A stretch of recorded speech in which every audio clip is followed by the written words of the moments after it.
पश्चिम बंगाल में विधानसभा चुनाव के नतीजों पर सबकी नजरें बनी हुई हैं। खासतौर पर जिस तरह काउंटिंग से पहले टीएमसी ने बीजेपी और चुनाव आयोग पर धांधली को लेकर गंभीर आरोप लगाए हैं, उसके बाद नतीजों को लेकर सियासी गलियारों में बहस छिड़ गई है। जम्मू कश्मीर के मुख्यमंत्री उमर अब्दुल्ला ने भी इस पर तीखा बयान दिया है। उनका कहना है कि धांधली ईवीएम से नहीं, वोटर लिस्ट से हो सकती है, जिसके बाद इस मामले में सवाल और गहरा गए हैं। देखिए रिपोर्ट। पश्चिम बंगाल की सियासत में उठे तूफान का असर बाकी राज्यों में भी देखा जा रहा है।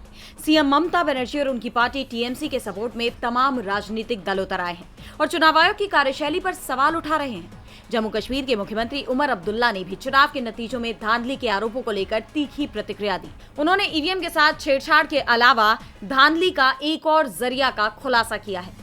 स्ट्रांग रूम के बाहर सीएम ममता बनर्जी और उनकी पार्टी टीएमसी के नेताओं के धरने का समर्थन करते हुए सीएम उमर अब्दुल्ला ने कहा कि वोट के बाद ईवीएम की सुरक्षा किसी भी पार्टी के लिए एक अहम जिम्मेदारी है। जब बैलेट बॉक्स होते थे तब भी हम ऐसा ही करते थे।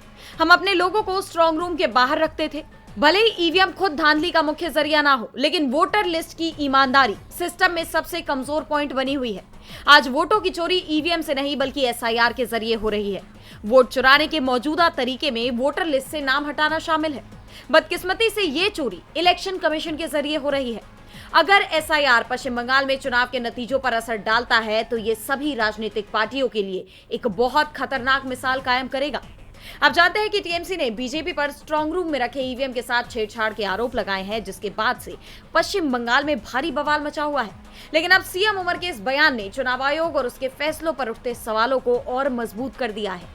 जिस तरह तमाम दल अब एक सुर में हमलावर है, उससे चुनाव आयोग और बीजेपी दोनों ही बुरी तरह घिर गए हैं। अब देखना यह होगा कि इन आरोपों से चुनाव आयोग और बीजेपी कैसे अपना दामन साफ करते हैं।